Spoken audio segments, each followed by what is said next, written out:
It is believed that marriage is built on trust. But what happens when temptation doesn't come knocking at your bedroom door? It comes from a place you least expect, your workplace. This is my story. I got married last year.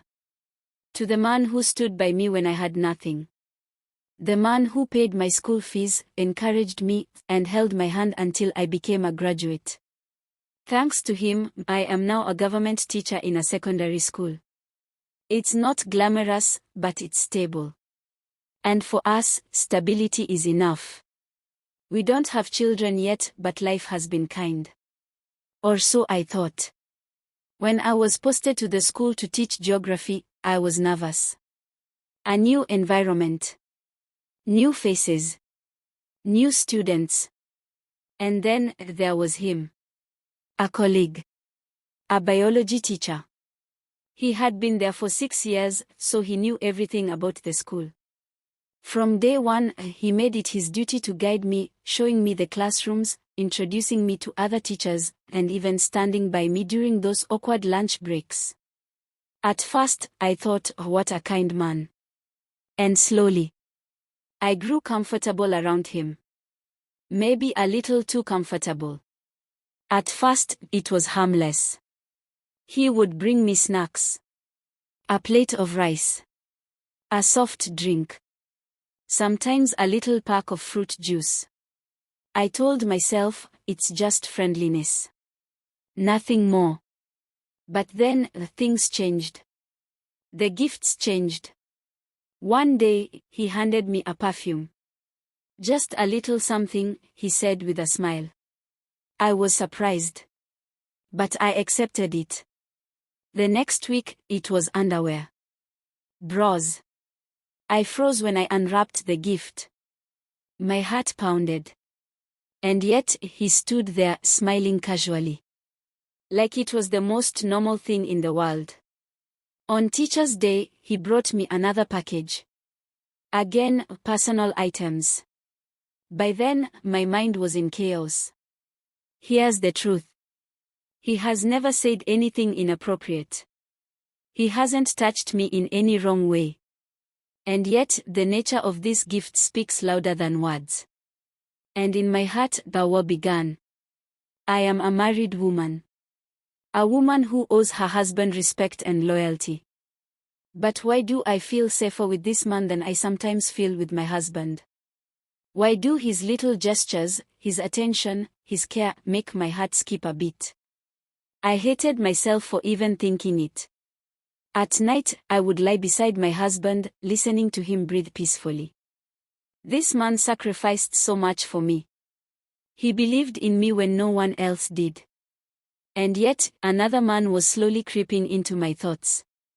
I wanted to tell myself it was harmless. That I was overthinking. But the guilt would not let me sleep. One afternoon, after classes, he walked up to me with another neatly wrapped package. I didn't open it immediately. I just stared at it in my hands. My palms were sweaty. My heart heavy. This time, I couldn't pretend. I looked him in the eye and asked, "Why do you keep buying me these things?" For the first time, he didn't smile. He just looked at me in silence. And that silence told me everything I needed to know. That night, I stood in front of my bathroom mirror holding the gifts he had given me. Perfumes. Bras. Things no colleague should be buying for another. And I asked myself a hard question. If my husband found these in the house, what would he think? The answer cut through me like a knife. I knew I couldn't keep living with this secret. The next day, I returned the gift.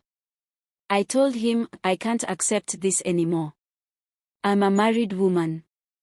I don't want any misunderstanding. For a moment, his face hardened. Then he forced a smile and said, "No problem. I was only being kind." But in his eyes, I saw the truth. Kindness was no longer the only thing behind it. Since then, I've kept my distance.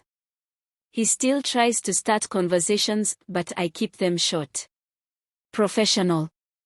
Because I know how slippery the slope is. And yet, in the quiet of my heart, I wrestle with the guilt of even feeling something. I love my husband. Truly, I do. But sometimes, life tests us in ways we never expect. And now I find myself asking you. If you were in my shoes, what would you do? Would you cut ties completely even if it makes the workplace unbearable?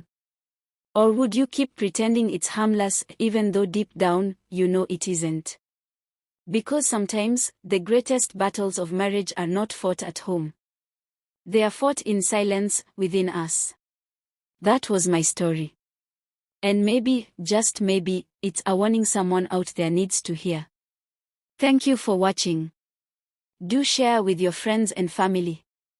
Please subscribe to our channel.